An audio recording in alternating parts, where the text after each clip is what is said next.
محمد وعلى آله وصحبه أجمعين ومن اتبعهم بإحسان إلى يوم الدين وبعد والأخوات السلام عليكم ورحمة الله.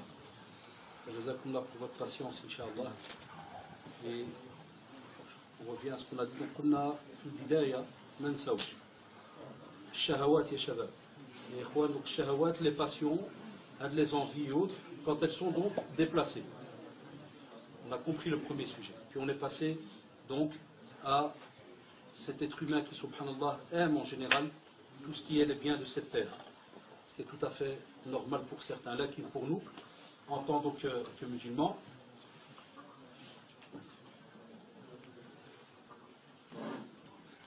c'est pour ça que pour nous, donc, en tant que musulmans, on a dit, on fait attention par rapport à tout ce qui est les passions, les envies et autres. On sait que c'est des choses qui touchent la vie de chacun d'entre nous. Là, Allah subhanahu wa ta'ala nous a demandé de structurer cela. D'accord, on ne doit pas être quelqu'un qui passe son temps qu'à amasser les biens. Alhaakumut takathur, sahou la shabab, hatta zurtumu al-maqabir. C'est-à-dire que l'insan subhanallah qui يبقى يجمع حتى كي ينسى لأن عنده لقاء الله سبحانه وتعالى. وخصو يحضر ذاك اللقاء مع الله سبحانه وتعالى. C'est-à-dire que chacun d'entre nous doit savoir qu'il doit préparer cette rencontre avec Allah subhanahu wa ta'ala, et on va être justement questionné par rapport au bien qu'on a reçu. La tazula qadama abdin yawm al-qiyamah hatta yus'al an arba'a. Vous savez, nos pieds ne quitteront la terre du jugement, du rassemblement, que lorsqu'on répondra à 4 questions. Parmi elles, qu'est-ce qu'il y a, ikhwan? L'argent, comment on l'a eu et comment on l'a dépensé. Il ne faut pas qu'on ait des jeunes qui attendent tout simplement 17-18 ans pour commencer à faire des jobs étudiants et autres, et vous les trouvez, ils pensent qu'à l'argent. Je dois travailler, je dois avoir de l'argent. Les parents souvent se plaignent de ça. Ils disent souvent aux jeunes, pourquoi, subhanallah, dès qu'ils arrivent à un certain âge, ils veulent absolument arrêter leurs études pour aller directement travailler, avoir de l'argent. Ce n'est pas sérieux de nous. Parce que l'apprentissage, vous allez l'avoir besoin dans tous les domaines de votre vie, même lorsque vous allez être marié. وصاص الوالدين ديالنا ولا بد يبقاو ياكدوا على اولادهم مساله طلب العلم. ما يخليوش الولد عاد يقرب مثلا 17 قال لك الوالد غادي نوقف الدراسه نوقف القرايه. لا ابدا. Les parents doivent absolument être un frein par rapport à cela. Il faut que les parents reprennent, alhamdoulilah, ce pouvoir que Allah subhanahu wa ta'ala leur a donné, cette responsabilité qu'il leur a donnée dans la famille, et ils doivent apprendre à bloquer certains jeunes dès qu'ils arrivent à un certain âge, qui veulent directement aller travailler. Là, tant que tu as encore des parents qui t'apportent de quoi manger, alhamdoulilah, étudie. Parce que tu vas l'avoir besoin, comme on l'a dit, même lorsque tu vas être toi-même un père ou bien une mère. Tu devras transmettre certaines valeurs aussi à tes enfants. Et wallahi, ce n'est pas sérieux de mettre en pratique un acte d'adoration qui est donc le mariage et se retrouver, subhanallah, sans connaissance ni quoi que ce soit. Ça aussi, c'est un acte grave. Et on vous dit aussi, faites attention par rapport à tous les biens que vous recevez, parce que vous allez en être questionné. Comment vous les avez reçus et comment vous les avez dépensés, ya shabab. Comment on les a reçus et comment on va les dépenser. Ça, c'est très très important de savoir. C'est pour ça que je vous dis, faites un simple exemple, un simple exercice. Après une semaine, vous allez voir que vous allez oublier. Après une semaine, essaye de noter sur un papier tout l'argent que tu as reçu et toutes les dépenses que tu as faites. Mais au cent près. Et vous allez voir si vous allez être capable de faire la même chose devant Allah subhanahu wa ta'ala en reprenant toute votre vie. Là, vous ne serez pas le faire. C'est pour ça qu'Allah subhanahu wa ta'ala a mis avec nous des anges qui notent. Et on a peur d'une chose alors. Le jour du jugement dernier, il y aura 2 styles. Soit on a la main droite, ou bien la main gauche, ou bien on a même un autre verset qui parle, c'est-à-dire de derrière le dos. Dans ces cas-là, il y a une catastrophe. Quand tu l'as eu avec la main droite, alhamdoulilah, tu l'as eu avec la main gauche, qu'est-ce qui va se passer? Certains, subhanallah, vont tomber dans un regret incroyable. Ils vont même commencer à vouloir que tout s'arrête. Il y en a même qui vont vouloir devenir poussière. Il y en a même qui vont espérer ne pas être nés. Subhanallah. Mais est-ce qu'au moment où on est sur cette terre, on y pense? C'est pour ça que sur cette terre, si tu veux dépenser de l'argent, ce n'est pas dans le domaine de la mode. La mode, elle n'est pas interdite en islam. Tant qu'elle est dans les limites, elle n'est pas interdite. Mais on a bien dit dans les limites. C'est quand il y a de l'exagération. Là, à ce moment-là, on doit savoir, et nos jeunes doivent le savoir, wallah, et ce n'est pas sérieux. d'avoir ce genre de comportement, sachant qu'après, lorsqu'on regarde quelque chose à la télévision, on parle de pauvres ou ceci ou cela, ou bien lorsqu'on descend au pays, spécialement juillet, chacun leur devient orgueilleux et montre soi-disant les avoirs qu'il a accumulés ici en France ou en Belgique ou autre, alors que comme vous le savez, c'est éphémère. Allah subhanahu wa ta'ala a donné l'exemple justement de cette vie ici. C'est comme une plante, hein. Vous prenez, subhanallah, une genre d'une plante, au début, comment elle est? C'est normal qu'elle est toute rose, elle est belle, elle est ceci et cela, mais après une petite période, qu'est-ce qui se passe? Elle fane, quoi qu'il arrive.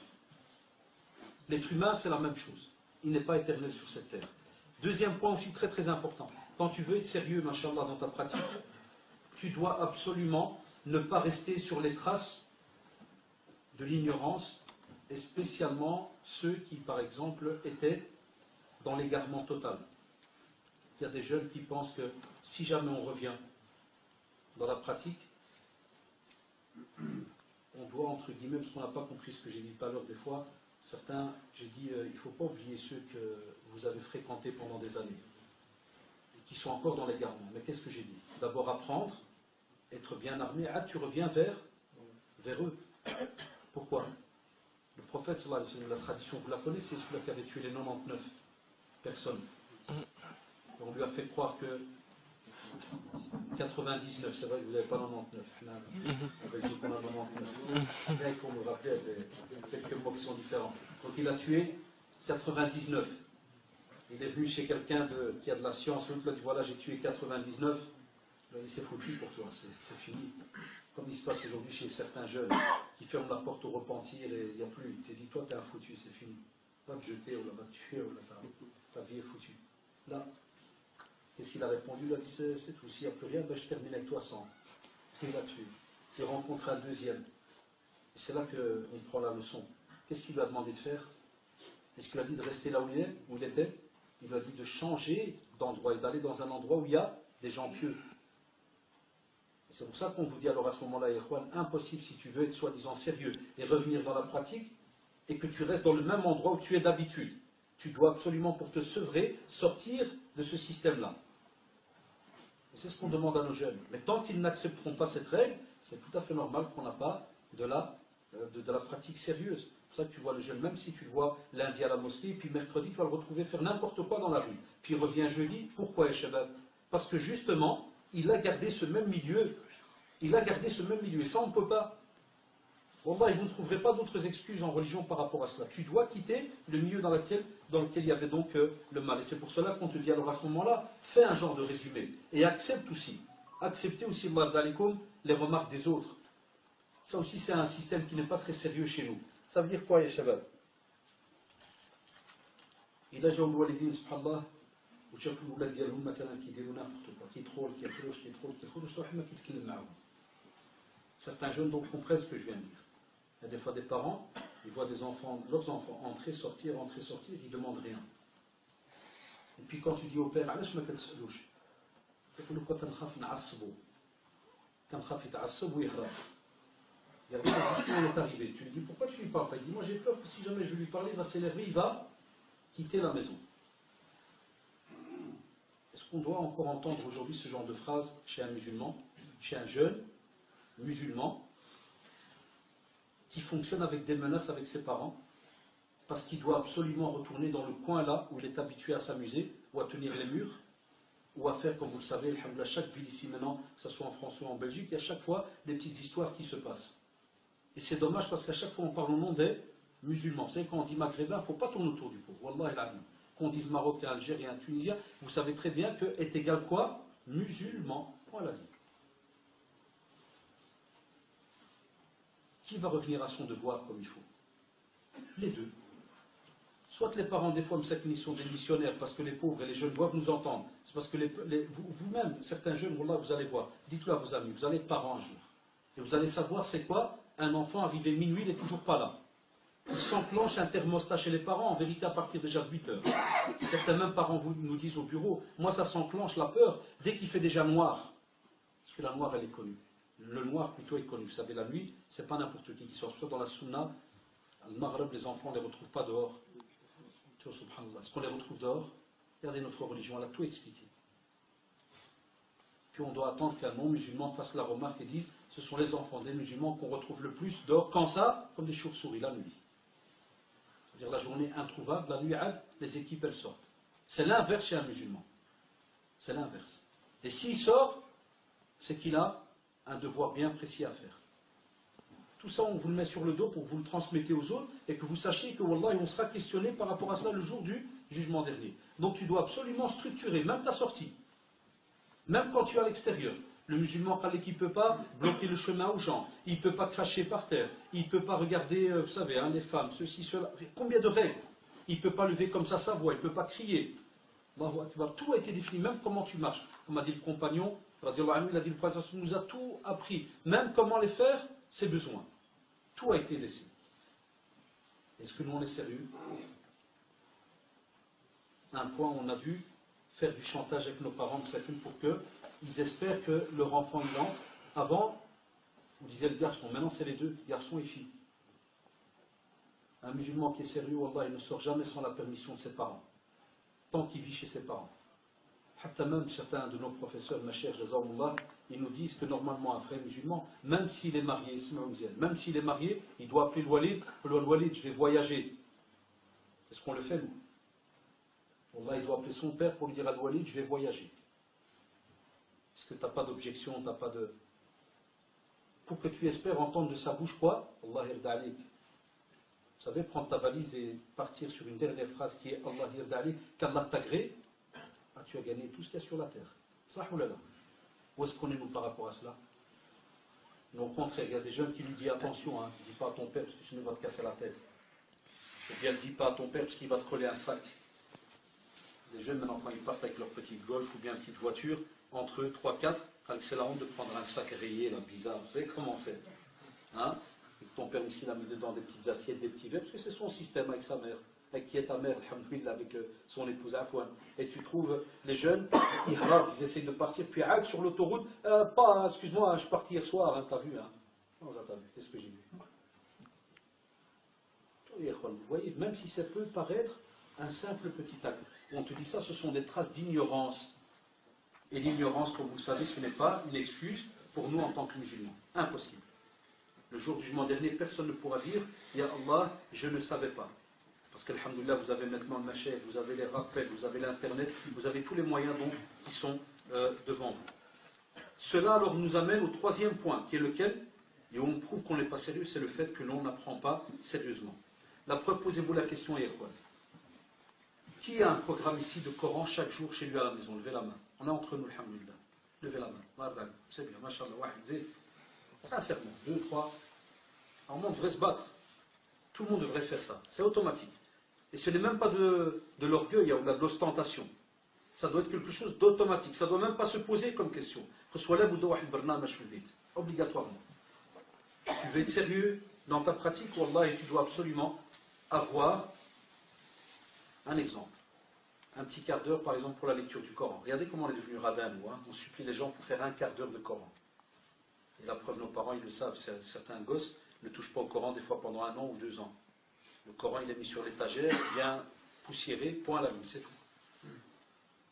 J'ai dit un quart d'heure de Coran, ça veut dire que la moindre des choses, qu'on soit capable de l'expliquer, de comprendre ce qu'on est en train de lire, qu'on le lise comme il se doit.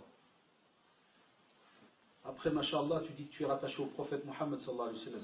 Eh bien, la moindre des choses, un petit quart d'heure aussi sur la vie du prophète. Chacun, et vous savez, ça se vend dans les librairies, un livre sur le prophète sallallahu alayhi wa sallam. Et en français, il y en a, par exemple, Rahiq al-Martoum, il existe en français le nectar cacheté. Ça, oh là là. Tu sacrifies 3 dorum, je crois, ça coûte. 3 kebabs. 4, 8, 12 euros. Tu n'es pas prêt à gérer 3 kebabs, par exemple, sur un mois? Et tu vas et tu achètes, mashallah, un livre sur la vie du prophète, sallallahu alayhi wa sallam. Parce que, comment est-ce qu'on peut être sérieux devant des non-musulmans quand des fois eux-mêmes nous disent, est-ce que c'est vrai que votre prophète, sallallahu alayhi wa sallam, il a fait ceci et cela? Et tu as des fois des musulmans qui disent non, je ne sais pas, tu peux appeler le centre, hein, demande une fois à la mosquée à Tours, ils vont vous dire. Pourquoi vous êtes quoi, bouddhiste? Non, moi je suis musulman, mais vous savez bien, on ne connaît pas tout hein, chez nous. Excusez-moi, parce que la science est immense. Là, on a les bases, tout le monde doit les connaître. Ah, wallah, et c'est honteux que tu dis à quelqu'un, par exemple, vous connaissez déjà la blague, hein, si je vous dis Ronaldinho, c'est un joueur de basket, qu'est-ce que vous allez me dire? Un joueur de foot. Vous pouvez me sortir son âge, sa taille, son salaire, et à quelle heure il dort. Voilà, vous serez étonné, faites le test. Si vous faites un concours pour 1000 €, donnez la vie d'un jour. Vous allez voir, il y aura la guerre devant la mosquée ici. Mais si tu me parles du prophète ou bien des compagnons, stop, il ne faut déjà pas aller plus loin que les compagnons. Beaucoup de nos jeunes ne sont pas au courant de la vie du prophète. Ce prophète que, subhanallah, on ose dire qu'il est notre prophète et tu ne le connais pas. Mais je crois que vous êtes au courant que des fois, certains même de nos jeunes ne connaissent même pas la vie de leur père ou de leur mère. Moi, je fais les tests avec certains de mes élèves à Bruxelles, même en supérieur. Hein. Je donne cours dans une institut, des fois je prends l'élève exprès devant tout, je lui fais « Comment il s'appelle ton père ?» Il fait « Mohamed, nom de famille ?» Il me dit « Ouais, c'est normal, c'est mon nom de famille. Ouais, vas-y. Ton grand-père ?» Il s'appelle grand-père, je dis. Non, son prénom, Jdo. Demandez maintenant faites le test, vous allez voir. Beaucoup de jeunes, des fois, ne sont pas au courant de leur grand-père. Un malarié grand-père, c'est fini avec il est mort, mais définitif. Inconnu au bataillon. Ça, oulala. Alors que le prophète, on est censé dire qu'il est Mohammed ibn Abdullah ibn Abdillah, comme on dit, il faut mettre une casserole et après, c'est Abdul Muttalib. Déjà, certains, ils doivent déjà se dire Abdul Muttalib, c'est qui encore celui-là? On monte. Et ça, c'est dans la vie du prophète, sallallahu alayhi wa sallam. Les jeunes, tu leur dis les épouses du prophète, sallallahu alayhi wa sallam. Tu dis, parle-moi déjà qu'une. Tu me dis les épouses. La même chose, on n'a pas les noms. Les enfants du prophète, sallallahu alayhi wa sallam. Il n'y a pas les noms. Mais nos petits-enfants, subhanallah, on les éduque depuis petits, les dessins animés, les ceci, connaissent la famille des avatars, des dragons, de toute la bande, ils la connaissent par cœur. Et vous le savez, wallah, comme le font les grands. Et nos parents, ils voient cela à la maison. Ça, le walidine, des fois, ils sont en contrat avec eux. Parce que des fois, le walidine, je كيقولوا لك عرفت مش مصدعنيش الولد في الراس ديالي هذا اش كندير له dessin animé. روح تشوف dessin animé. Mais il croit qu'il a fait un bien immense, parce qu'il se repose lui. Mais en vérité, ce repos, il est très court. Vous savez pourquoi? Parce que dès que l'enfant va commencer à grandir, tu n'auras plus de repos. C'est là qu'il va te rappeler à ce moment-là. Tout ce que tu l'as laissé là, toutes ces années dans l'ignorance, il va te faire payer la facture. Je ne parle pas des walidim sakin qui ont fait leur possible. Non, moi je parle maintenant des jeunes qui, subhanallah, savent que voilà, c'est une erreur. Parce que c'est bien de parler des erreurs d'avant, mais on ne peut pas rester toujours se plaindre sur la même erreur. Maintenant, la plupart des jeunes, ils ont un certain niveau, ils sont à l'école, ceci, cela, le lycée, ils sont au courant de certaines choses. Pourquoi, alors, dans le domaine religieux, on n'arrive pas à encaisser, à mettre dans ce cerveau autant de choses qu'on étudie? On est tous passés dans les études. Combien est-ce qu'on a étudié de syllabus? C'est vrai ou pas? Et le Coran, il faut encore se battre pour que l'imam a quelques élèves en face de lui. Il faut encore se battre pour que, quand tu fais un cours d'arabe, tu as peut-être 10 élèves en septembre, et en janvier, tu as 3, et en juin, tu as un ovni qui vient, il est mkhlou, il ne sait même pas s'il doit rentrer ou pas, parce qu'il n'y a personne. Ça, c'est la réalité, dans l'apprentissage. Ça, oh là là, c'est la réalité. Et ça, c'est sérieux. Avec ça, on veut de nouveau le paradis, on veut rencontrer Allah subhanahu wa ta'ala comme si de rien n'était. On est loin, des fois. Eh bien, c'est le rôle dans la famille. Quand on a un qui pratique, machallah, ou qui est au courant, il doit casser la tête à la famille jour et nuit. Même si on le traite de tous les noms. Même si on va vous dire, il n'y a pas de problème. Au plus t'es au mieux c'est. Et tu viens et tu leur demandes pour la prière, pour ceci, pour cela, pour un tas de choses. Il ne faut pas être gêné. Pourquoi? Parce qu'on a peur. On a peur que le jour du jugement dernier, ces mêmes personnes feront la file derrière nous. Ils diront peut-être, ya Allah, il savait, mais il nous a rien dit. C'est là le problème. Et jamais, jamais, Shabab, sortir de la maison pour aller à une conférence et ne pas le dire à ceux de la maison. Jamais le walidin. عمر من الوالدين ما يخرجوا من الدار باش يمشيو يصليو وما يقولوا والو. كاين بعض الوالدين كيخرجوا لا روتين. صافي جات ساعة الصلاة كيعمل لافيست كيخرج.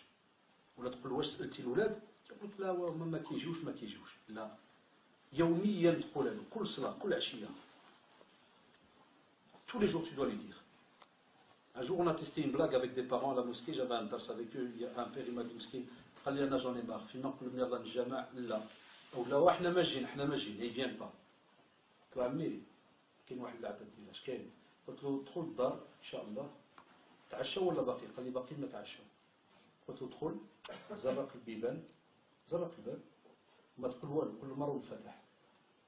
Parce que vous savez bien tous les jeunes ils ont des clés. Toi tu fais semblant de rire. قلت له نفتح. Donnez-moi les clés. Tu fermes les clés, quand tu fermes la cuisine à clé, et tu t'assis dans le salon. Parce que les walidines, ils sont capables de sommer des fois 22 heures, il n'y a pas de problème. Ils tiennent. Vous avez compris les jeunes? J'ai dit une fois à un père, qui ne veulent pas venir à la mosquée, ils ne veulent pas remplir le cœur. Je lui ai dit, tu prends toutes les clés, tu fais semblant de rien, tu vas chez ton fils, tu dis, ah, j'ai la clé, ta porte. Ouais, le Walid, ouais, tiens, vas-y, donne. Toi, t'as la clé, donne. Quand tu vas à la cuisine, tu fermes la clé, tu t'assis dans le salon. Tu prends le Coran, tu vas voir, après un quart d'heure, 20 minutes, ils vont commencer à venir. On mange quand? Non, il n'y a pas. Comment ça, il n'y a pas? Quoi, c'est obligé de peut manger? Le lendemain, il est venu. Après, ils allaient manger. Après, les canaux disaient cloner. Toujours l'être humain, subhanallah. Pour le ventre, parce qu'il y a de la douleur, là on court. Et Allah subhanahu wa ta'ala qui t'a prévenu, regardez comment il est clément, subhanahu wa ta'ala, il te dit, Wallah, il va arriver un jour où tu vas sentir la douleur, dans ta tombe déjà, ou bien pendant l'agonie. Et ça, tu n'as pas peur, tu ne prépares pas ce moment-là. C'est ce moment-là que tu dois préparer si tu es sérieux. Donc, comme tu fais attention pour remplir ton ventre, pour faire un tas de choses, tu dois absolument, on doit retrouver nos jeunes, que ce soit à la mosquée, que ce soit dans les cours, l'apprentissage. Il doit y avoir un retour des jeunes. C'est très très important. Ou sinon, comme vous le savez, même la mosquée perd, subhanallah, son rôle. Parce que le rôle de la mosquée, c'est toujours ce qu'on appelle le jami', comme disaient certains dans la langue arabe, c'est l'endroit où les gens se regroupent. Ils se rassemblent. C'est là qu'on est au courant du problème de son frère. C'est là que le frère vient parler de son problème. C'est là que, subhanallah, les musulmans vivent ensemble. Aujourd'hui, c'est l'inverse.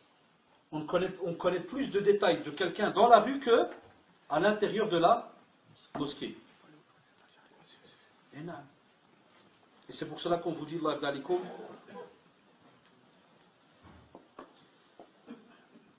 il y avait un Mashayikh qui racontait, il disait que lorsqu'il voulait, écoutez-moi bien, il disait que lorsqu'il voulait étudier la science, ça c'est les anciens, c'est des histoires qui remontent à quasi presque 500, 600 ans.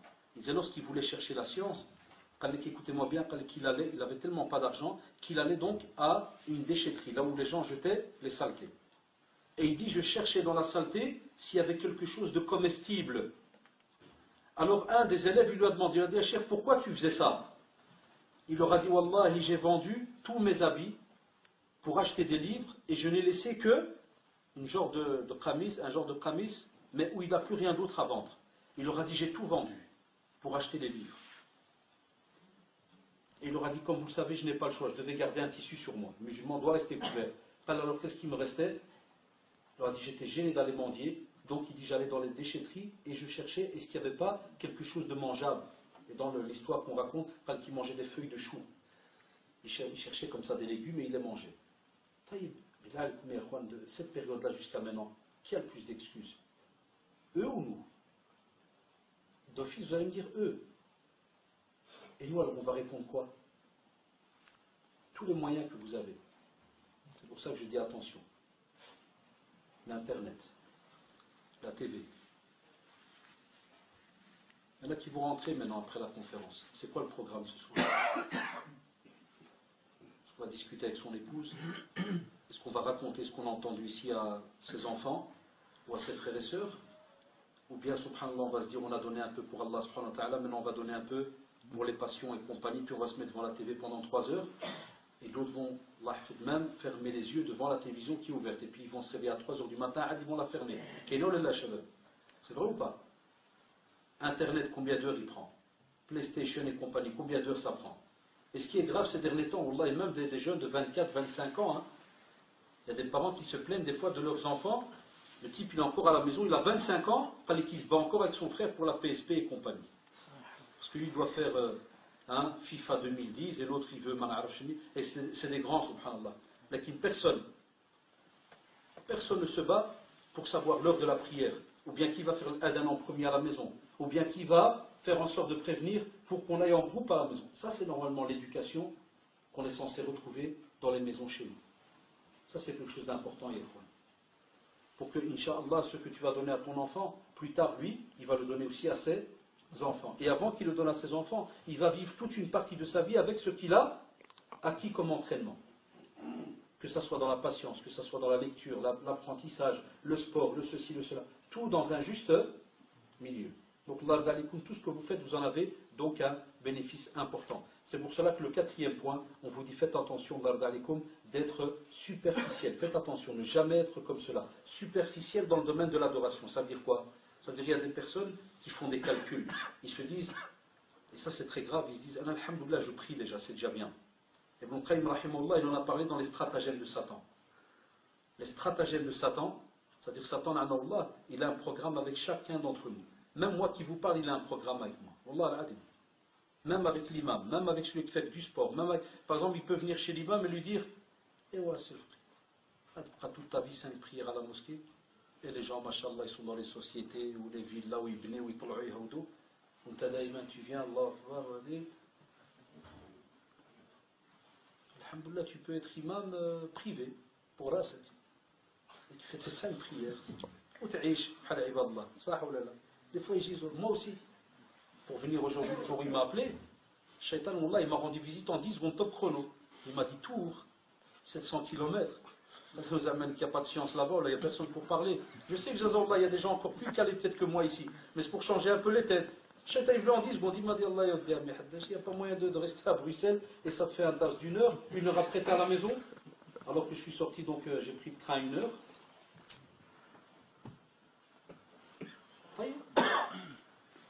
C'est pas facile hier, quoi.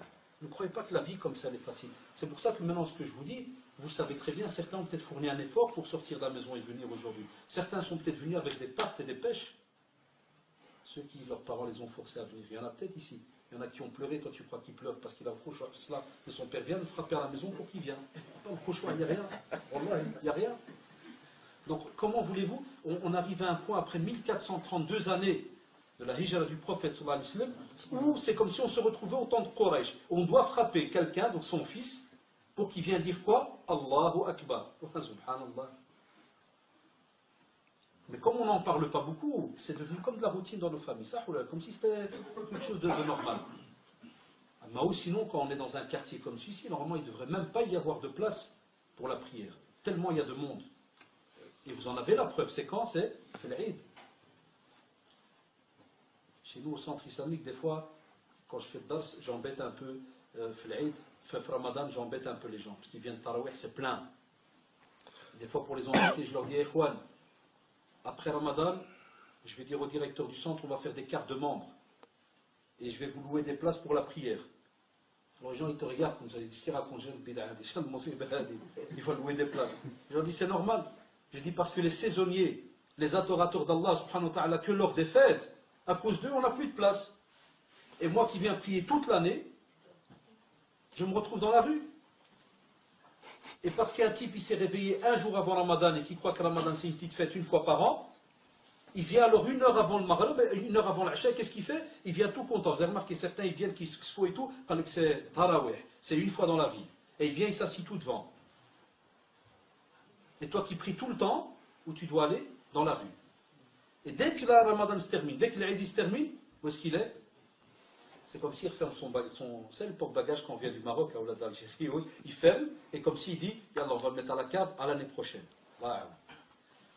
Puis l'année prochaine, ce qu'on appelle les Ubbad Ramadan, hein, ceux qui adorent Ramadan, pas Allah subhanahu wa ta'ala. Et l'année prochaine, de nouveau, il vient, et tu le retrouves de nouveau assis. Ça, c'est pas bon aussi, Shabab. On ne peut pas. Il y en a peut-être qui l'ont fait même aujourd'hui, parce qu'ils ont vu Haddaj, il vient de Belgique, on va aller voir. Non. N'importe quel frère Jazahullah qui a la science, qui va venir, qui va s'asseoir te faire un rappel, Alhamdulillah, dites Alhamdulillah, Wallah, même si c'est un père ici, ou l'imam, ou quelqu'un qui vient qui dit, ça, même si c'est quelqu'un qui lit un hadith, par exemple de Riyad Salihin, et qui donne 2-3 nasiha, Wallah, va arriver un jour, vous ne pourrez même pas payer cela. Vous ne serez pas. Parce qu'Allah subhanahu wa ta'ala dit que parmi les signes de la fin des temps, yurfa'ul ilm, c'est pas qu'on va retrouver les livres vides ou quoi que ce soit, mais on va retrouver, je parle pour la science, pas pour le Coran, ça c'est encore un autre domaine, mais avec quoi? Les ulama qui partent, les savants qui partent. Et là, les gens vont regretter. Parce qu'une communauté qui n'a plus de savants, c'est une communauté qui va vers sa perte. Parce que c'est avec le rappel. C'est avec le rappel, ya shabab. Toujours chez nous, c'est le rappel. Et c'est pour cela qu'on doit toujours se casser la tête entre nous. Et pas prendre ces conseils comme du tapage ou ceci ou cela. Non. On doit se rappeler, le prophète sallallahu alayhi wa sallam, il le faisait des fois, il montait sur le minbar, sallallahu alayhi wa sallam, il disait Ma balu aqwamin fa'alu kada wa kada. Il faisait des rappels. Il ne cassait pas, hein, il ne citait pas le nom de quelqu'un, mais il disait Ma balu aqwamin. Que penser de certains, ils ont fait ceci et cela. Alors qu'ils étaient en face de lui, sallallahu alayhi wa sallam. Qu'est-ce que ça provoquait? Que la personne, il se dit mais qu'est-ce que j'ai fait? Et donc, comme je disais tout à l'heure, Satan, il a des stratagèmes. Il va attaquer l'imam, le cheikh, il va attaquer le musulman qui veut à peine reprendre dans la pratique. Il ne va pas vous lâcher. La arwiyannahum, il a donné sa parole. Ça veut dire, je vais leur embellir tout. Et je serai au-dessus d'eux, en dessous, en face, derrière, à gauche, droite. Je ne vais pas les lâcher, wallahi. Il a réussi ou pas pour certains? Wallah qu'il a réussi. Mais pour d'autres, il n'a pas réussi. Vous savez pourquoi? Parce qu'Allah subhanahu wa ta'ala lui a répondu. Inna ibadi laysa laka alayhim sultan. Inna en langue arabe, ça veut dire c'est un ta'kid. Il y a un cachet, ça veut dire que sûr et certain, il n'y a aucun doute. Mais serviteurs, ibadi, ceux qui adorent Allah subhanahu wa ta'ala, comme il se doit, avec science, qui vont chercher. Laysa laka. Laysa, ça veut dire c'est une négation, il n'y a pas plus négatif. Sur eux, quoi? Sultan, aucun pouvoir. Aucun. C'est celui-là que quand c'est l'heure de Sobh, il se lève. Parce que chez les Maghrébins, des Nigériens, il se lève. Même s'il fait chaud, et il est bien à l'aise dans son édredon, tout ce que tu veux, Wallah, il se lève. Jazahullah, nos parents. Allah barak fihim, Wallah l'azim. Tu le trouves l'hiver et tout, et tu trouves un milhaj, il vient miskin, avec son petit manteau, il marche pour venir prier 2 rak'at et rentrer à la maison. Et où son sac qui se lave du body pendant 3 heures chaque semaine, alors qu'il ne faut pas le brusquer à 5 heures du matin. Pas avoir une thrombose, miskin. C'est quoi ces histoires? C'est sérieux, Ikhwan? Donc on ne peut pas être superficiel donc dans notre pratique. Et beaucoup maintenant sont des fois superficiels. Je le vois avec les questions elles-mêmes. Jazallah, nos imams, mes chers, il y en a d'autres qui le sentent quand des fois les gens viennent poser des questions. C'est souvent, c'est rare des questions où on vient chez toi te dire, cher, donne-moi des idées comment je dois rajouter dans ma ibada. Là, c'est que des questions de liquidation. Il y a moyen de faire 2 au lieu de 4. Souvent, ça دايما نقص. كاينش شيخ وريني كيفاش نزيد في الصلاة. وريني كيفاش نعمل نوافل اون بليس. وريني كيفاش لا سي شيخ انا الا عملت على الجوج ياك مزيان ما كاين حتى مشكل. اذا صمت على رمضان ياك ما كاين حتى مشكل. باغ الشيخ يبغى في الخطبه الشباب الله يرضى عليكم صوموا الاثنين والخميس. ديالك الشيطان كيجي عندي اخر كيقول له انت كيف منافق شفتي ما كتصلي ما كتصوم لا الاثنين لا الخميس وكيف اسمعش قال الامام. Donc, lui vient poser une question. Quand tu crois qu'il est sincère, machallah, il vient poser la question pour vouloir jeûner encore plus. Ou il a envie seulement de dire à l'imam, c'est l'imam, tu nous as dit lundi et jeudi, ou là, si je ne jeûne pas, et il veut entendre de l'imam que là, ça fait, après, tu as même peur des fois. Tu dis, là, reviens à la maison tranquille, ne jeûne pas. C'est grave, Ikhwan. C'est pas normal. Le musulman, il gratte après les... Vous vous rappelez dans l'intro qu'on a parlé des soldes. Vous voyez bien qu'on n'est pas sérieux. Le musulman doit chaque fois chercher après les actes d'adoration. Chaque fois qu'il y a moyen, Ikhwan. Pourquoi? Parce qu'on a plein de textes qui vous disent arrivera le jour du jugement dernier parmi les choses qui sont lourdes dans la balance. Subhanallah wa bihamdihi. Subhanallah al-azim. Simple phrase, Ikhwan. Très lourd dans la balance. Facile par rapport à la langue. Sah ou là. Il y a un petit livre, 3 €, un kebab. Moi, je vais vous parler qu'en kebab. 3 €, écoute, la citadelle du musulman. Hassan Muslim. 3 €, ça ou là. Même si jamais vous l'achetez en groupe, vous avez un prix de gros. La boisson en moins. 3 € et avec toi dans ta poche. Dans ta poche, quand tu es assis dans le RER, ou là, comme on vous l'appelez, tu es assis dans un tram métro Kada, tu l'ouvres. Un peu de dua, un peu de sucre. Subhanallah. Ne laissez jamais cette langue parler dans le vide. Donc pas de superficiel dans notre pratique. C'est pour cela alors, Inch'Allah, pour donner aussi du temps après pour la soirée dans le domaine des questions, on te dit certains remèdes, premièrement, contrôlez votre âme. Vous avez compris, contrôlez votre âme. Ya Shabab, ne soyez pas gênés. Quand tu es assis, par exemple, le soir, tu vas aller dormir, pose-toi des questions. C'est très simple. Aura réussi celui qui aura purifié son âme. Wallah, il n'y a pas 36 solutions. Et il aura perdu celui qui l'aura sali et délaissé. Il n'y a pas le choix. Il n'y a pas 36 solutions à Shabbat. Donc le soir, pose-toi des questions. Ne sois pas gêné, tu es dans ta chambre, pose-toi des questions. Tu as un ami qui s'y connaît en religion, demande-lui. Qu'est-ce que tu penses de moi? Qu'est-ce que je dois rajouter? Ça, c'est la belle communauté. Ruhama baynahum. Ça, temps du prophète, ils étaient cléments entre eux. L'un, il est de l'autre. Hamdallah radiallahu anhu, il vient chez Abu Bakr radiallahu anhu, il lui dit Nafaqa Hamdallah. Hamdallah se sent hypocrite. En résumé, il lui fait comprendre que quand on est dans un dars, c'est comme si on est dans un des jardins du paradis. Subhanallah. Parce qu'on écoute le prophète, ça va se parler. Et c'est normal, on se déconnecte de la vie. Il dit, mais après, dès qu'on sort de nouveau, on se retrouve dans les problèmes de la vie, vous savez, responsabilité familiale et ainsi de suite. Et le prophète sallallahu alayhi wa sallam va lui faire comprendre. Alors ça monte, ça descend, c'est normal. Hein, vous voulez que la foi monte de degré, il faut les bonnes actions. Tu veux qu'elle descende, les mauvaises actions. Il n'y a pas 36 solutions à chaque fois. Deuxièmement aussi, on vous dit, n'oubliez pas que même au temps du prophète sallallahu alayhi wa sallam, la communauté n'était pas pratiquante à du 200%. Il y avait aussi des erreurs. Donc nous, même si on fait des remarques maintenant, comme aujourd'hui, c'est spécialement par rapport aux remarques, c'est pour ça que ça paraît entre guillemets un peu négatif, mais non, ce n'est pas négatif. C'est des remarques constructives et positives. Il y avait même au temps du prophète sallallahu alayhi wa sallam, il y avait des compagnons qui devaient fournir un effort. Un exemple, le compagnon qui est venu chez le prophète sallallahu alayhi wa sallam, lui a dit, ah Rasulullah, donne-moi un conseil. Qu'est-ce qu'il lui a dit? La tardab, ne te mets pas en colère. Un autre, il lui a dit, occupe-toi de tes parents. C'est-à-dire que chacun avait des petites faiblesses. Donc ils n'étaient pas parfaits à 100%.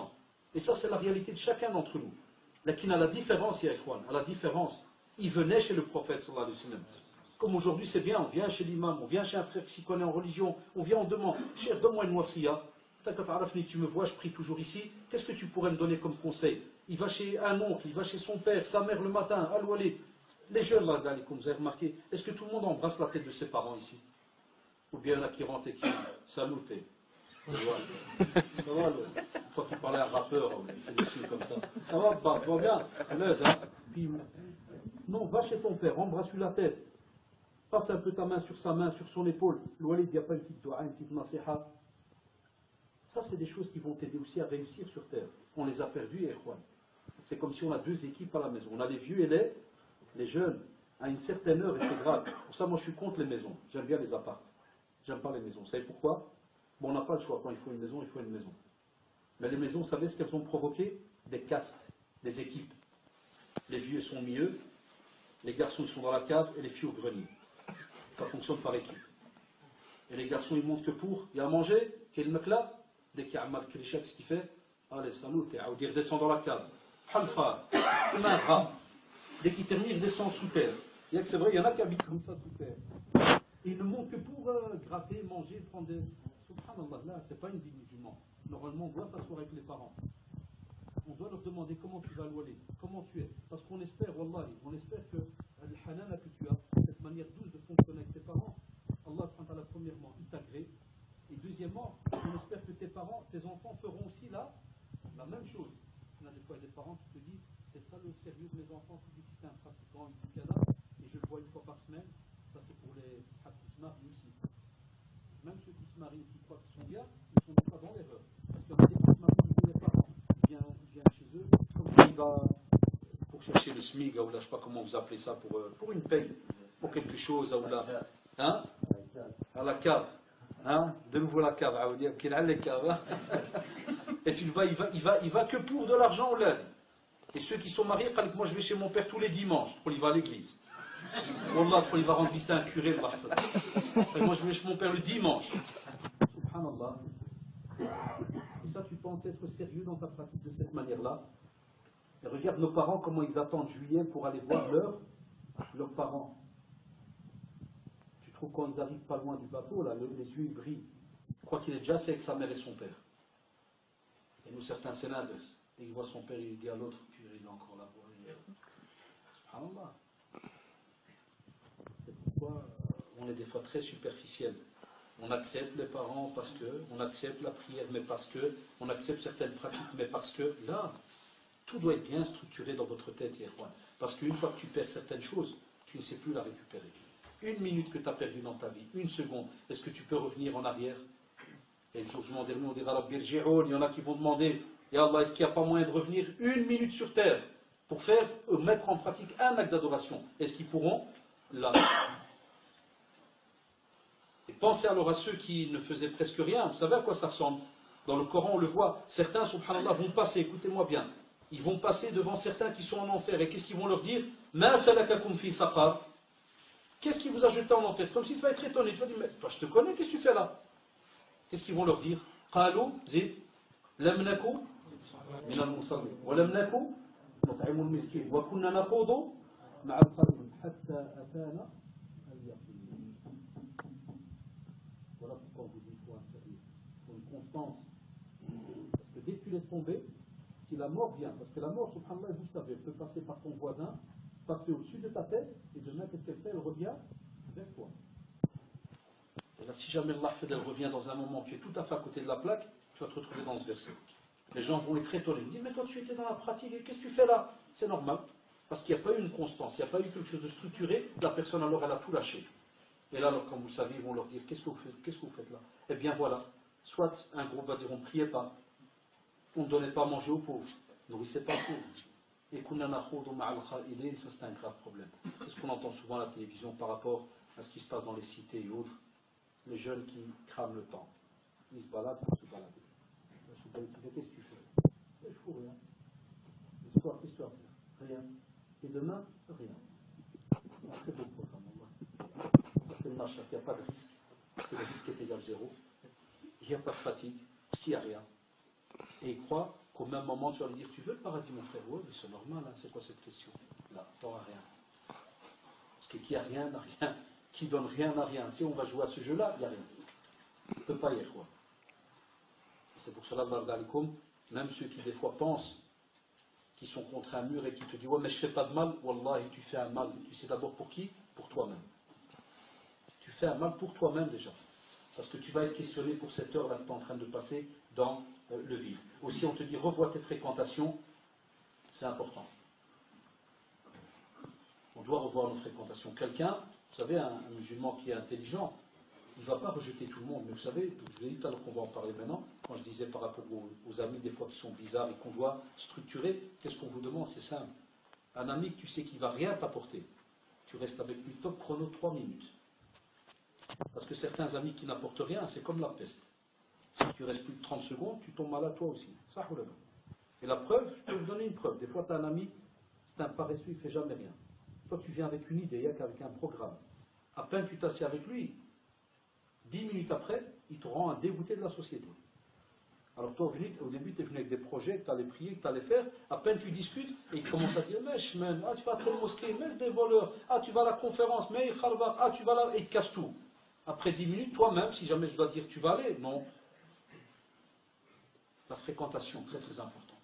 Peut-être que certains de nos jeunes, ils ont eu la blague aujourd'hui, en venant. Certains, ils l'auront dit peut-être sûrement. Vous allez écouter quoi? Ouais, il va parler du sérieux dans la pratique. Ben, c'est tout, tu connais déjà la conférence. Comment ça? Ben ouais, sois sérieux. Tu as besoin d'écouter 3 heures. Oui, tout est dans le titre, sois sérieux. Ici, il va te raconter plus. Vous voyez, touché, t'as comment il dit. Puis l'autre, il fait, ouais, sérieux, ici, il va encore raconter. Ouais, sérieux, on ne doit pas voler.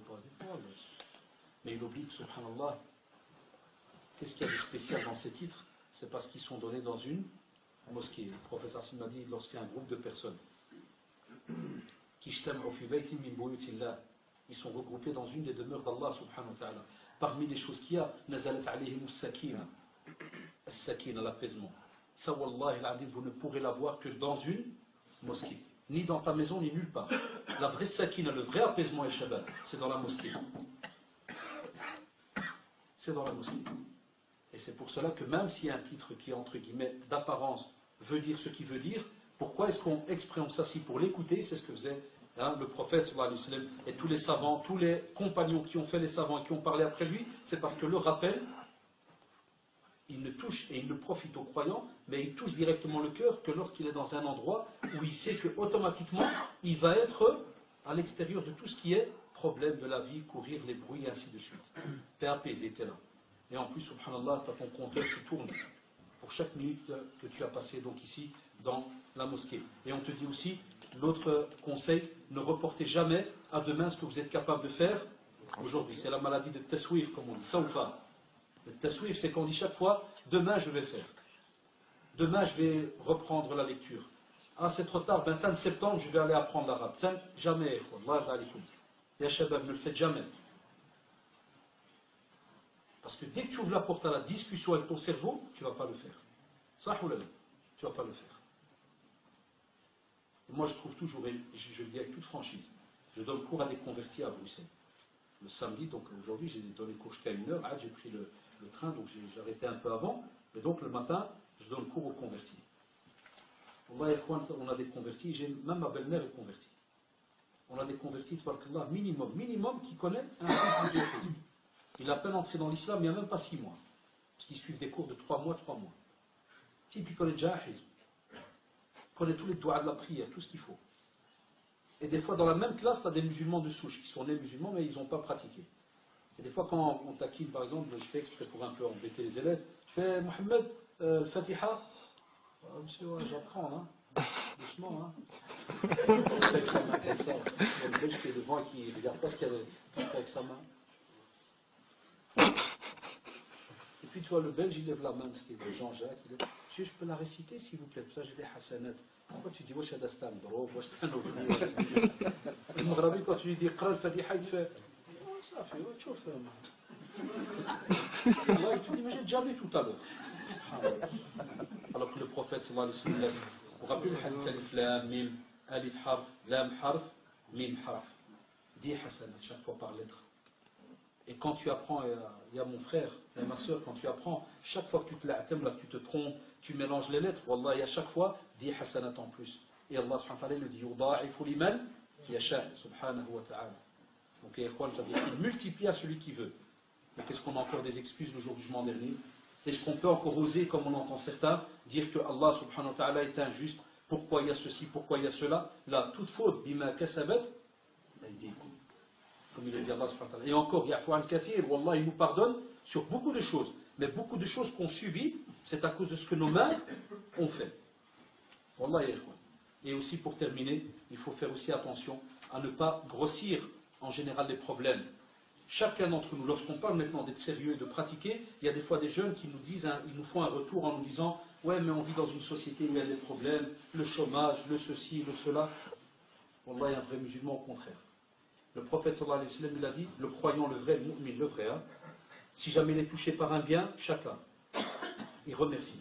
Et s'il est touché par un mal, qu'est-ce qu'il fait? Chacun, il remercie. Wallah, il se n'est donné qu'aux croyants. Quel mu'min qui a ça, c'est tout. Et c'est pour ça qu'il y a une différence entre le mu'min et le muslim. Qalatil a'rabu, c'est amanna. Il y a des arabes, les bédouins, quand ils sont venus, ils ont dit voilà, on a la croyance. Et Allah subhanahu wa ta'ala leur a répondu direct.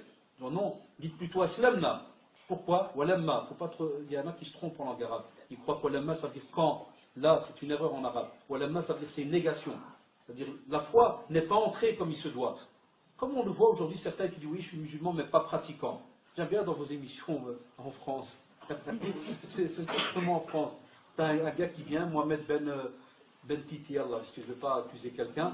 Et puis le journaliste, oui, vous êtes musulman, oui, musulman non pratiquant. Ah, ça c'est bien. Hein, c'est comme si tu viens chez un qui est blanc et tu dis je suis noir. Tu dis mais tu es noir de quoi? Non, je suis noir. Je suis blanc mais noir. Tu vas dire frère fou. Mais pour musulman non pratiquant, là on vous dit attention. N'invente pas des problèmes là où il n'y en a pas. Soit on est musulman, soit on ne l'est pas. Inna alladhina amanu wa amilu. Toujours les deux. Toujours les deux. La foi et la pratiquer. Donc on ne peut pas essayer comme ça d'avoir des personnes qui se plaignent toujours. Oui, mais on a des problèmes, on a ceci là. Tu es au chômage par exemple. Eh bien, on a un vrai musulman, qu'est-ce qu'il fait? Il cherche un emploi et au même moment, qu'est-ce qu'il peut faire? Se former. Se former. Et ça, on a spécialement chez nous en tant que musulmans. Quoi qu'il arrive, un musulman n'aura jamais une journée dans le vide. Wallah, c'est impossible. Je vous défie, qui que ce soit. Impossible. Quoi qu'il arrive, il va lire du Coran, ça, il va faire des nawafil, il va aller aider quelqu'un, il va aller suivre un cours, quoi qu'il arrive. Ou bien prier alors à la mosquée. Quoi qu'il arrive, il va bouger. Impossible qu'il reste, comme on entend certains, crever sur son lit, là, toute la journée. Il y a des parents qui nous appellent, ils disent, mon fils, c'est comme un cadavre, il est mort avant l'heure. Comment ça, il est mort avant l'heure? Il fait toute la journée, il est étalé, 1m80 sur 60 cm. Il dit, même le fauteuil, je vais mettre une plaque. Ici vivait Mohamed Ben Tati. Il ne bouge pas de là. Quand tu lui dis, l'âge, comment ça, dunya fi al-mashaki? Est-ce que tu as subi ce qu'a subi le prophète sallallahu alayhi wa sallam?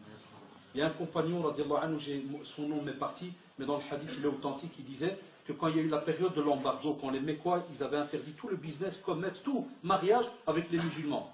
Il a dit, Wallah, il a dit un jour, je me suis rabaissé par terre, la nuit, tellement il avait faim. Quand j'ai pris quelque chose que j'ai mangé qui était mou, il dit, Wallah, à ce jour, je ne sais pas ce que j'ai mangé.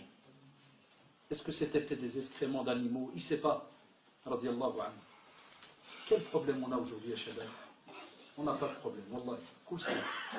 C'est nous le problème des fois, vis-à-vis de nous-mêmes, parce qu'on n'arrive pas à gérer donc les choses. J'ai lu alors, Inch'Allah, pour terminer, comme conclusion, Il faut absolument se poser des questions essentielles. Que l'on soit musulman de souche ou bien converti, ça il faut enlever ces mots, converti ou autre, c'est qu'on est musulman. Eh bien posez-vous des questions, mais les questions essentielles. Pourquoi je suis sur terre? Chaque matin posez-vous la question quand vous vous levez. C'est pour ça que vous dites Alhamdulillah, il a dit Ahyana ba'dama amatana. Pourquoi? Qu'est-ce qu'il y a après? Wa ilayhi al-nushur. Tu remercies Allah subhanahu wa ta'ala de t'avoir redonné la vie après qu'il te l'ait ôté pendant que tu dormais. C'est la petite mort, le sommeil. Et tu sais que tout revient à lui. Pose-toi alors des questions. Spécialement quand tu sens que ton âme commence à frétiller, à faire certaines choses bizarres. Et puis j'ai mis aussi depuis quand suis-je sérieux aussi dans ma pratique? Qu'on se pose aussi cette question-là. Pourquoi ai-je décidé d'être sérieux dans la pratique? Ça t'aide aussi à structurer un petit peu ta vie. Et où je vais être sérieux aussi dans ma pratique? Dans quel domaine je dois donner un peu plus d'efforts? Il y a des domaines, où il faut donner un peu plus d'efforts. Comme talab al-ilm, l'acquisition du savoir, ça demande plus d'efforts. Nous, notre génération, pendant des années, on est né en Europe, pendant des années, on a étudié par terre avec les frères, par terre. Nous, on n'a pas connu les tables. Ma génération, on a 40 ans maintenant, on est né en Belgique, on n'a pas connu les tables. On a connu par terre avec les frères. Les souwata, comme vous savez, c'était comme ça, par terre. Celui qui a étudié par terre, il sait c'est quoi la science.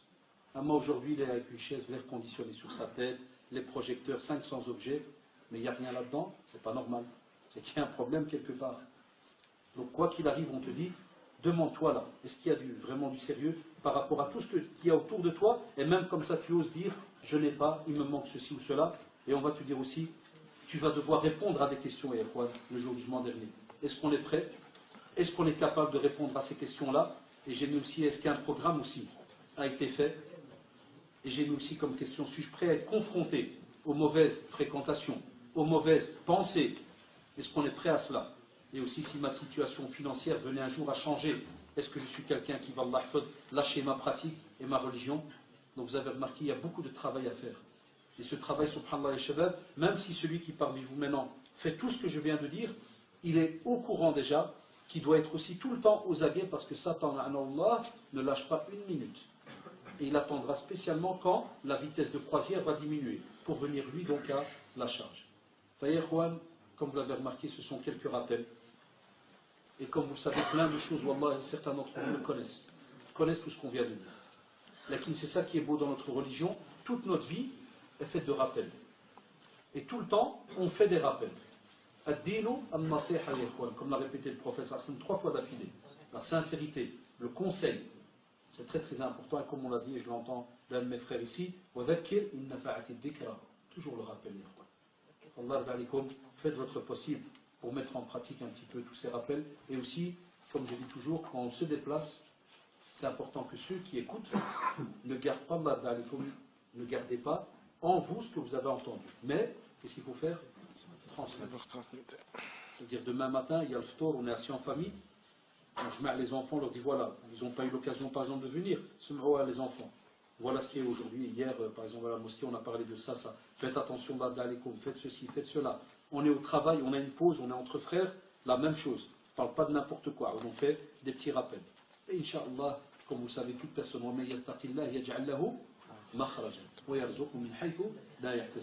tant que vous mettez cela en pratique, vous avez la crainte d'Allah subhanahu wa ta'ala comme il se doit, Allah subhanahu wa ta'ala vous donne sa parole, que les portes s'ouvrent. Vous avez toujours une issue à vos problèmes.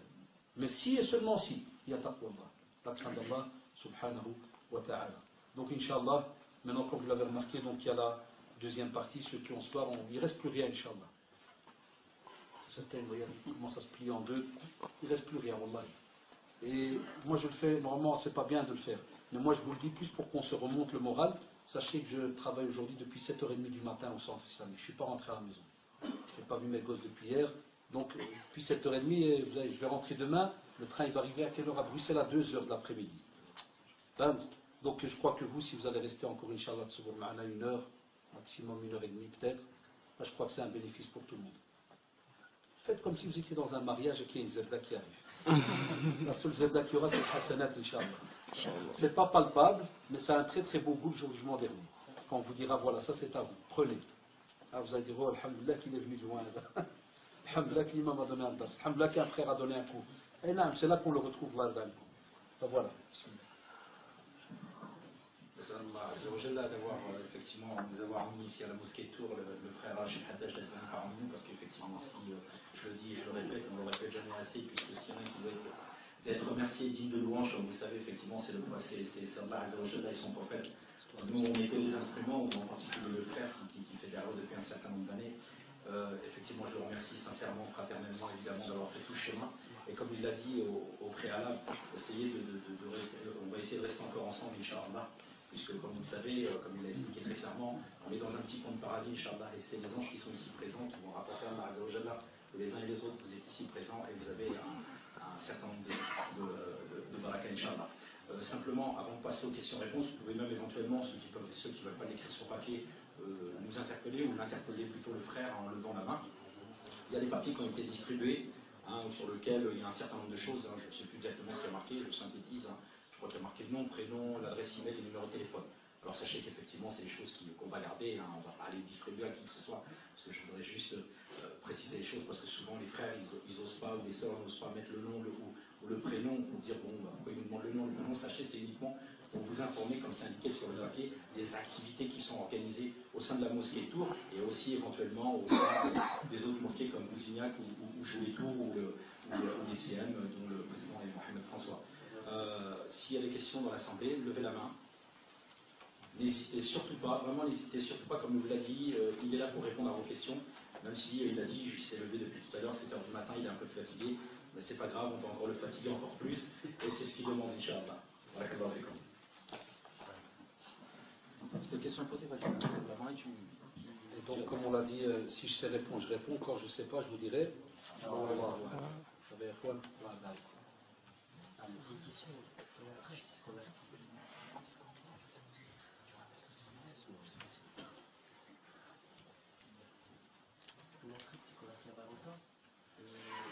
Des fois il rentre chez lui et que son père ne permet pas de faire des douches ou ses ablutions, tout ça.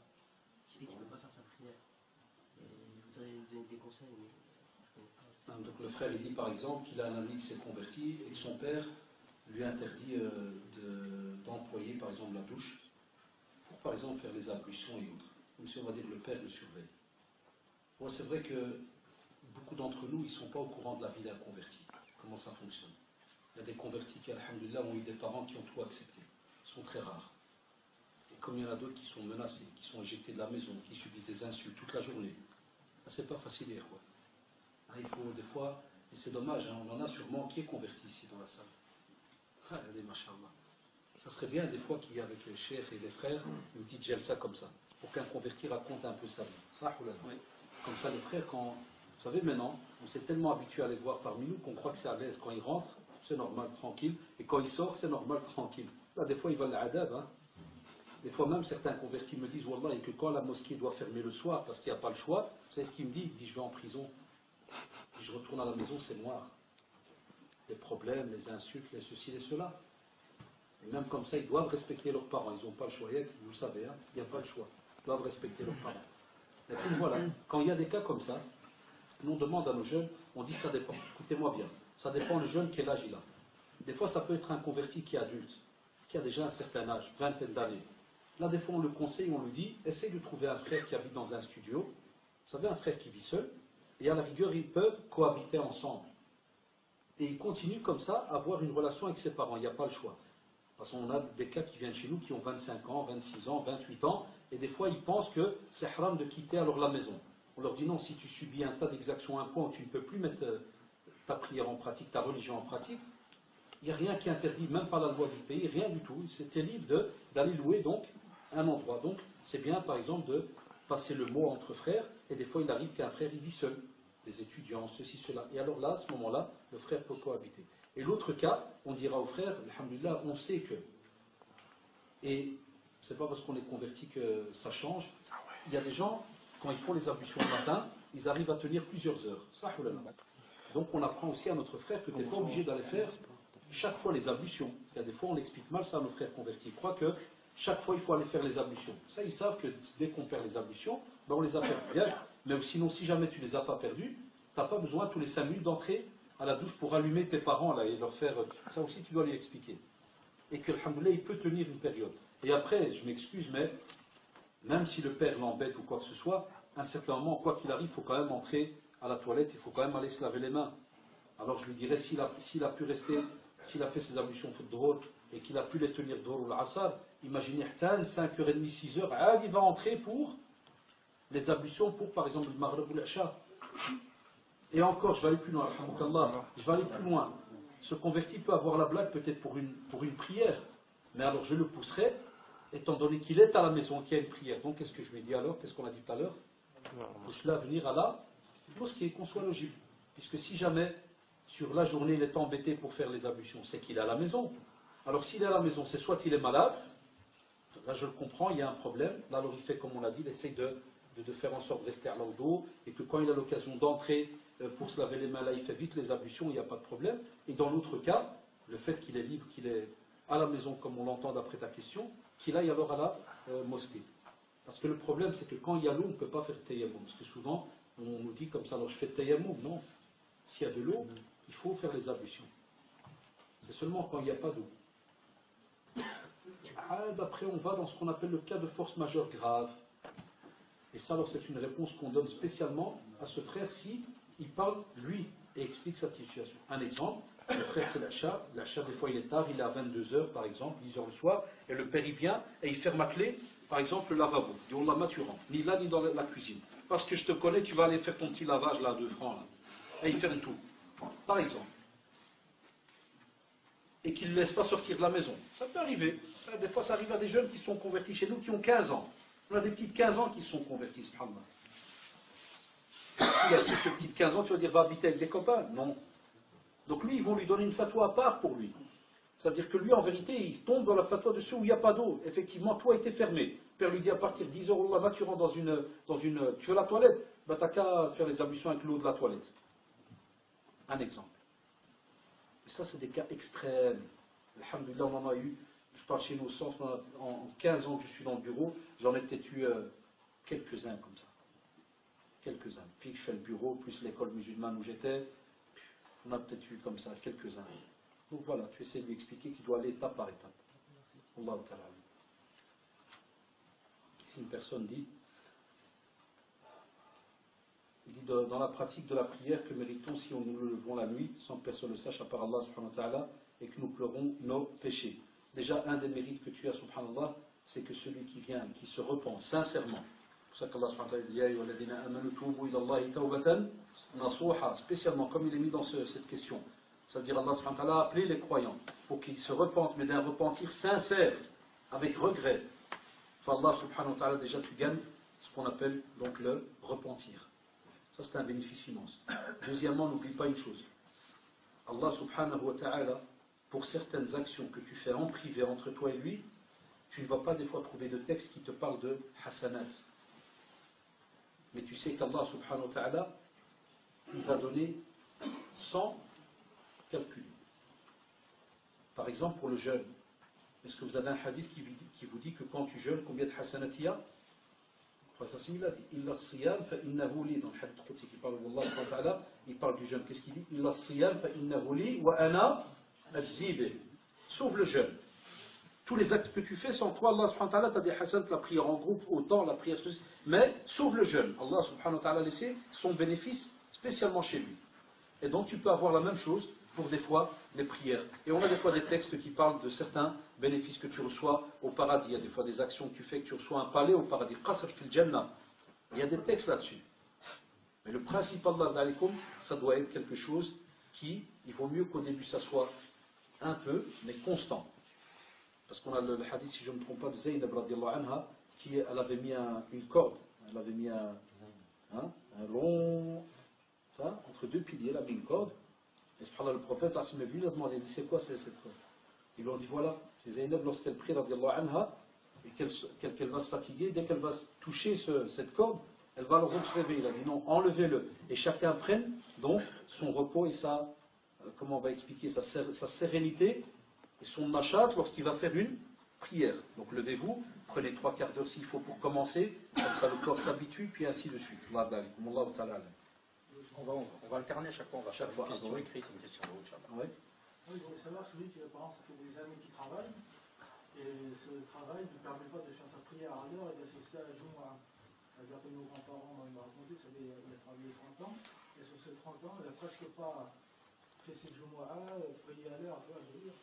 Est-ce que c'est une obligation, petit à petit, progressivement, de laisser tomber le travail pour en trouver un qui permet de faire... Voilà, ça c'est la fatwa qu'on donne chez nous au centre islamique, qui est une personne. Donc le frère nous dit par exemple, voilà, on a des personnes qui pendant des années n'ont pas pu prier la prière de Jumu'ah à cause de leur travail, comme des fois nos parents et certains aujourd'hui. Est-ce qu'à ce moment-là, on peut aller étape par étape pour trouver un autre travail? Et non, au contraire, c'est ce qui est demandé. C'est ce qui est demandé. C'est-à-dire quelqu'un qui, par exemple, était dans un boulot. Il n'a pas eu le choix, il a dû prendre ce travail. Eh bien, rien ne vous interdit, Ikhwan, pendant que vous travaillez dans ce travail, de chercher un autre. Et des fois, tu peux trouver un autre travail où tu donnes quelques clauses. Tu dis, voilà, moi, je suis prêt à faire des heures supplémentaires en semaine pour que vous me donnez, par exemple, le vendredi congé. Ou bien, je peux rajouter 4 heures en semaine pour que vous me donnez 4 heures pour aller prier. Ou bien, on peut aller même plus bas. La prière peut prendre que 1 heure. Vous voyez, parce qu'il y a le problème qu'on a, j'ai remarqué, dans les fatawa, beaucoup de nos frères n'osent pas demander au patron. Ils sont gênés. Qu'est-ce que tu crois? Qu'il ne sait pas que tu es musulman? Tu crois qu'il ne sait pas?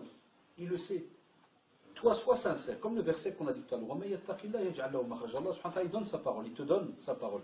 Si tu le crains comme il faut, Allah, il va te donner une issue. Donc toi, tu demandes très sincèrement, simplement au patron. Excusez-moi, le vendredi, j'ai un petit travail très très important à faire. Est-ce qu'en faisant des heures supplémentaires, je peux? Deuxièmement, les savants te disent attention. Il y a des frères et des fois des frères, des sœurs aussi, certaines qui travaillent. Ils ont le droit de récupérer certains jours. Et qu'est-ce qu'ils font? Au lieu de prendre congé le Jumu'ah pour aller prier, ils gardent tous les jours pour les prendre au Maroc, ou là en Algérie, ou là en Tunisie, ou là pour les vacances. Ça, c'est pas bien, Ikhwan. Parce que la prière, les savants sont unanimes là-dessus. Elle est obligatoire, celle du vendredi. Toute personne qui a donc les moyens de la faire, spécialement, vous savez, spécialement au pays musulman, ça c'est tranquille. Sauf dans certains pays, ça c'est un autre problème. Mais pour nous, il y a des fatwas spéciales, c'est vrai, parce qu'on est dans des pays non musulmans, et que des fois, comme vous le savez, il arrive que tu n'as pas le choix. Tu ne vas pas travailler, tu es renvoyé, tu n'as pas d'aide, tu n'as aucun service social qui va t'aider, puisque tu as refusé un travail. Donc, mes chers, ils disent, attention, on ne va pas jusqu'à mettre en danger sa famille et tout le reste. Mais ils te disent, tu dois faire ton possible de changer certains jours, des fois avec un collègue. Chez nous à Bruxelles, je crois qu'il y a même chez vous, ça se passe. Vous savez, toutes ces fameuses fêtes, la Noël et compagnie. Les musulmans, qu'est-ce qu'ils font avec des non-musulmans? Ils prennent toutes les fêtes là qu'il y a. Le musulman, il les prend de son copain, là, comme on dit chez nous, là, il prend du gars qui travaille avec lui. Il va chez Jean-Jacques, il lui fait Noël, Pâques, tout ce que tu veux, moi je travaille. Et qu'est-ce qu'il fait alors le musulman? Il drape les vendredis, l'Aïd, prend des heures supplémentaires pour Tarawih, par exemple, quand il travaille la nuit. Wallah, il faut seulement bouger. Et faites sincèrement et avancez, Inch'Allah, il comprend. Allah ta'ala. Des fois, ici, je vois un petit peu certaines questions où est-ce qu'ils vont, mais la personne dit Mahuk al-Muntahir. Que dire de celui qui se suicide? Mais je vais vous dire une seule chose. Effectivement, on ne peut pas en islam. Il n'y a personne qui va te dire tu peux. Et je sais qu'on parle par exemple de ce qui s'est passé en Tunisie. Par exemple. Parce qu'on a reçu tout ça pendant la semaine, plein qui appellent. Alors tu as tout. Tu as ceux qui t'appellent et te font arrête. Ah, il y en a en Tunisie, c'est brûlé. Ah, il est Jahannam. Tu vois cette bouche. Garde-la fermée. Parce que, subhanallah, l'être humain, vous ne savez, ici je ne parle pas de l'hukm maintenant, hein. La règle, c'est normal, on ne peut pas se suicider. Ça, il n'y a personne qui va vous dire, oui, tu peux pour certaines raisons. Non, on ne peut pas. À part quand il y a un cas extrême, ça c'est différent pour des histoires, mais vraiment, on n'est pas là aujourd'hui pour ça. Ça, chez les savants, ils savent cela. Mais sinon, à la base, on ne se suicide pas. Mais, quand quelqu'un l'a fait, la plupart de nos professeurs, ils te disent, n'ouvre pas ta bouche sur la personne, ne juge pas.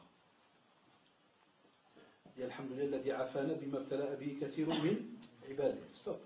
Dis au moins, alhamdulillah, qu'Allah subhanahu wa ta'ala m'a préservé de cette situation. Je vais vous donner un simple exemple, Ikhwan. Wallah, ce n'est pas pour donner des excuses à quelqu'un qui l'a fait, mais c'est une tarbiya chez nous. Qu'on retient, qu'on apprend, spécialement nous les Maghrébins, qu'on apprenne à retenir sa bouche sur les autres. Anna, j'ai remarqué, ce matin en cours, j'ai eu la question. Wallah, je l'ai eu au cours ce matin. Et j'ai taquiné certains élèves, je leur ai dit, j'ai Ikhwan, on est en France, hier. Quand des fois, ils ferment dans le quartier l'électricité pendant 5 heures, comment on est? Certains, ils regardent le frigo pendant 3 heures.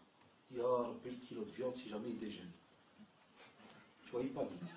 Il a déjà fait 500 appels chez, comment ça s'appelle ceux qui s'occupent chez EDF, hein. Il a appelé 500 fois EDF. Il a insulté, il a pendant, je crois, des heures. Alors que lui, il est en France, il a si peine, il n'est pas dans la rue, il ne crève pas de faim, il n'y a encore rien. Hein. Il a seulement peur pour le mouton qu'il a mis dans le congélateur. Parce que si ça dégèle, le mouton est pourri. 7 kilos de viande. Et tu le trouves, il est mauve. Et nous, on va oser ici en Belgique, en France, commencer à parler de nos frères et sœurs dans certains pays musulmans. Par exemple, je suis originaire du Maroc.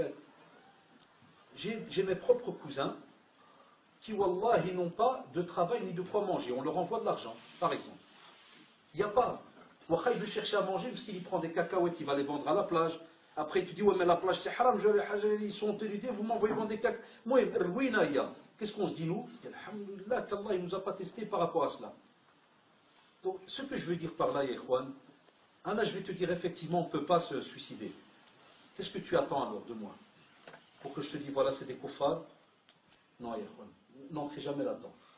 Laissez-leur affaire entre eux et Allah subhanahu wa ta'ala. Parce que ici, maintenant, j'ai parlé de l'affaire qu'il y a eu, par exemple, en Tunisie, en Algérie, il y en a un qui l'a fait. J'ai entendu au Maroc aujourd'hui, à ce qui paraît. Deux au Maroc. Au Maroc, Djihad Sahara, en Égypte, hein? Mauritanie, ya Ikhwan. من كان يا شباب من كان يؤمن بالله واليوم الآخر فليقل خيرا أو soit ils disent du bien ou bien ils se taisent. Mais attention, attention. Ce qui est bien alors de faire, et là le Mashiach vont sûrement le faire, c'est de donner conseil à nos frères et sœurs, de leur dire, Ya Ikhwan, c'est là que vous devez montrer, mashallah, votre foi. C'est pas parce qu'il y a un examen. Et là, alors, on prend la sunna du prophète, sallallahu alayhi wa sallam. Le prophète, sallallahu alayhi wa sallam, quand il y a eu donc, la prise de la Mecque, et qu'il a dû partir à Médine, il aurait pu en cramer certains, ça, oh là là. Est-ce qu'il a fait quelque chose? Il attendait l'ordre d'Allah, subhanahu wa ta'ala. Lorsqu'il a repris la Mecque, là, aujourd'hui, maintenant, par exemple, certains, ils ont même poignardé certains, ils ont tué certains. Bon, comme vous le savez, le prophète Hassan, quand il est revenu, est-ce qu'il a tué ceux de la Mecque? Il leur a dit non, celui qui est dans la maison d'Abi Soufiane, il est en sécurité, ne touchez pas les vieux, les cadavres, même les plantes, Yeshabab, on ne touche pas.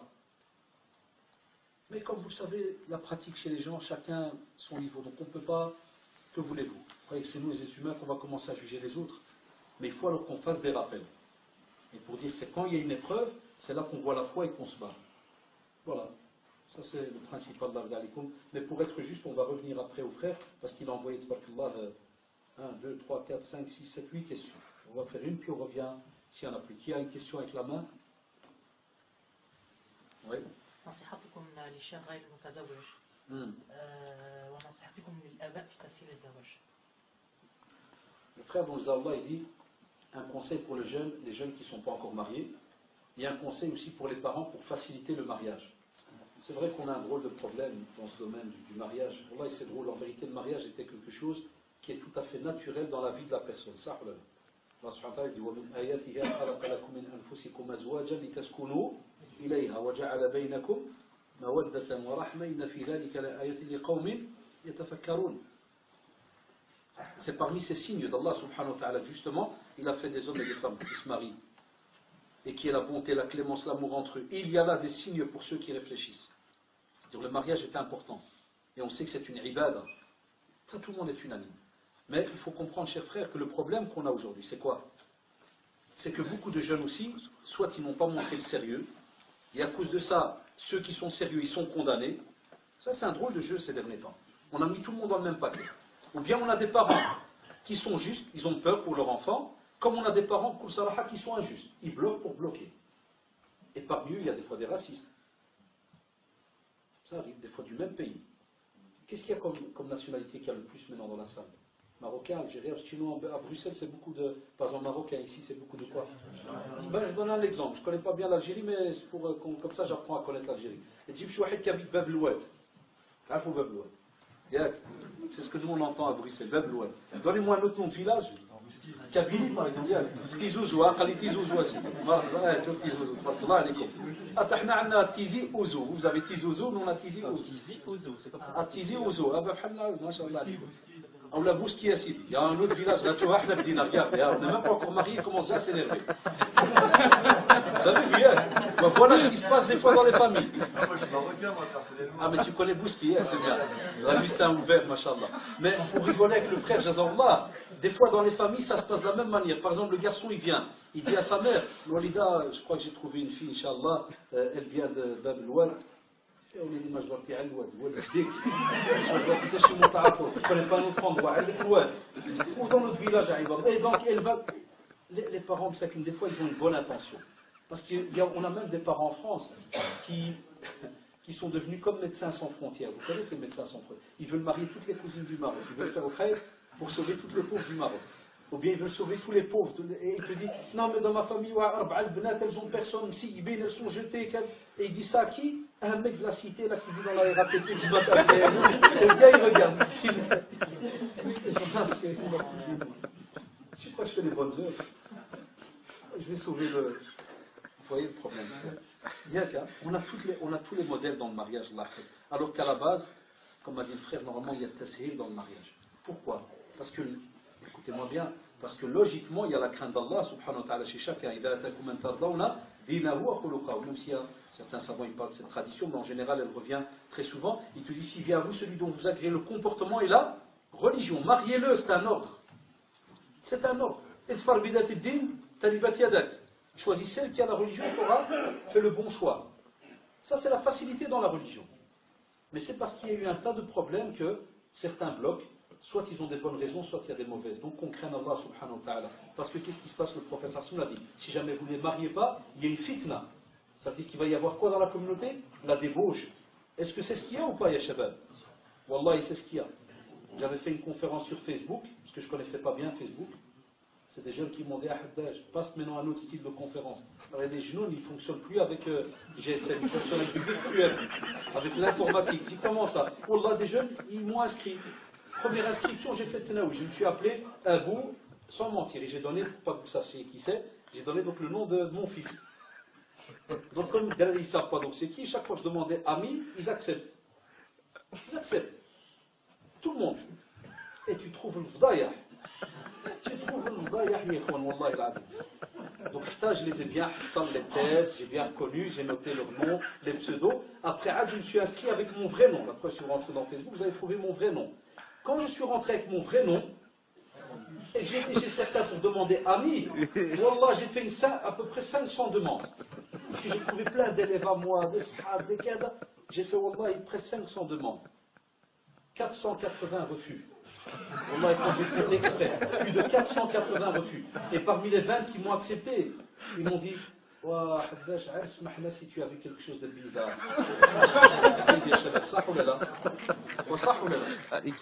Ça, c'est le musiba qu'on a aujourd'hui.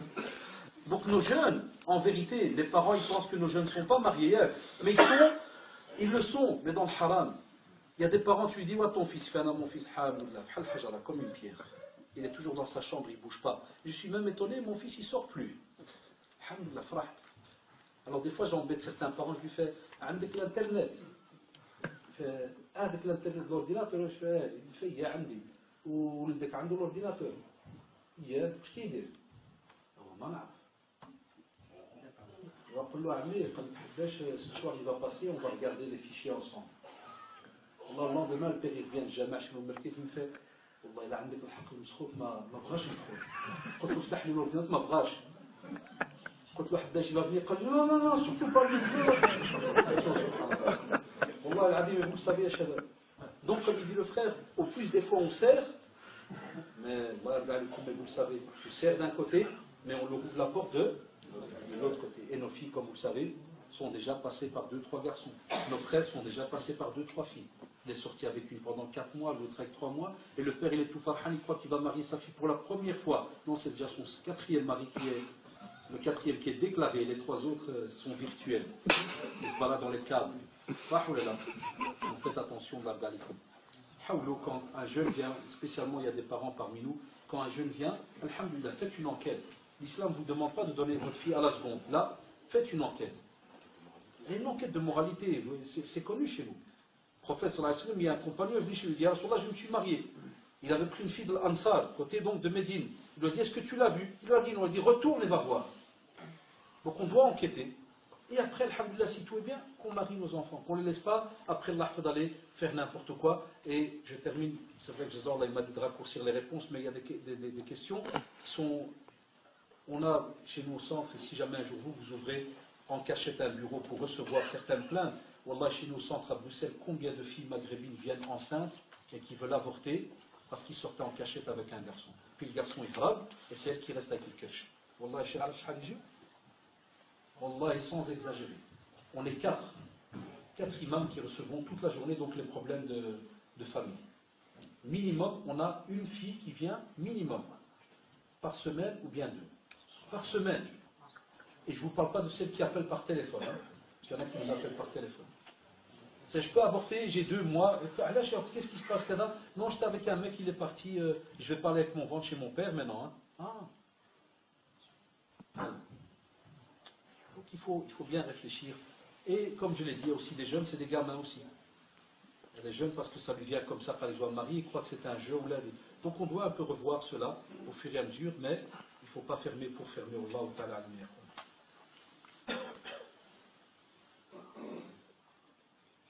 Le frère il dit donc, est-ce qu'une femme donc, qui est en période de règles et menstrue, est-ce qu'elle peut venir à la mosquée pour écouter un dars ou bien les activités? Naam, elle peut venir à la mosquée, mais pas dans la salle de prière, pas dans le musalla. Par exemple, aujourd'hui à conférence, les sœurs peuvent venir dans une classe, dans un couloir, il n'y a pas de problème, Irwan.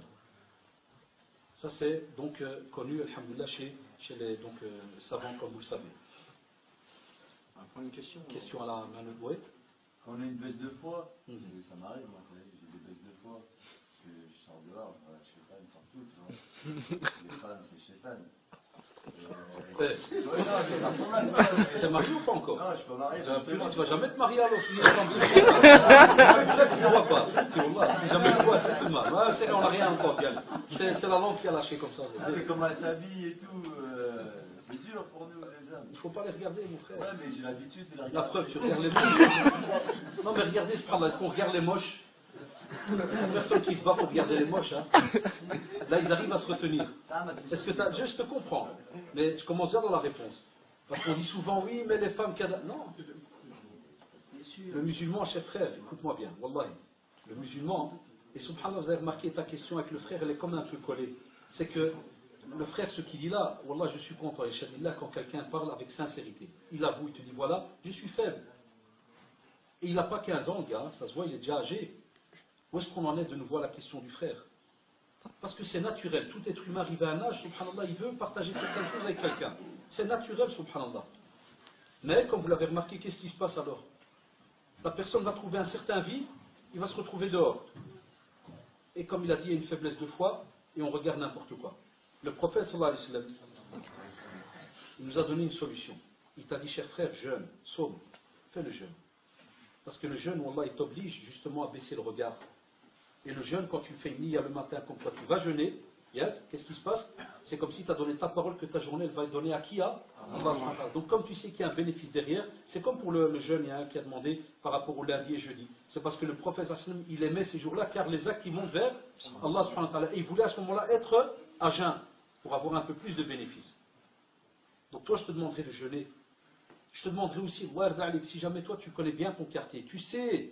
Pour ça, j'ai rigolé quand tu m'as dit il y a des shaitans partout. Les shaitans, c'est connu depuis le temps des temps qu'ils vont être partout. Ça, oulala. Mais est-ce que tu as déjà vu quelqu'un qui marche les mains comme ça? Puis tu lui fais Mohamed, qu'est-ce qui se passe? Je suis avec shaitan, j'arrive. Ça, c'est incroyable, ça, il n'y a jamais. Ou là, pendant qu'il boit de l'alcool, tu lui fais qu'est-ce que tu fais? Je suis avec shaitan, je bois un coup, je viens deux, je regarde le shaitan. Vous savez très bien qu'il n'y a pas ça. Ça, oulala. Donc, moi, je dis des fois à certains jeunes pour les embêter, je leur dis Shabab, j'ai peur qu'il y ait un qiyamah, même Shaitan, il va des fois être étonné. Parce qu'il y a des jeunes qui vont des fois tellement coller des choses sur Shaitan que même Shaitan il va dire ah, je ne te connais pas, toi, je ne t'ai jamais vu. Parce que vous avez remarqué dans les discussions, certains, chaque fois qu'il y a un problème, qu'est-ce qu'il dit? Shaitan. Il dort mal? Shaitan. Il arrive en retard au travail? Shaitan. Je crois que Shaitan lui-même, il va dire hey,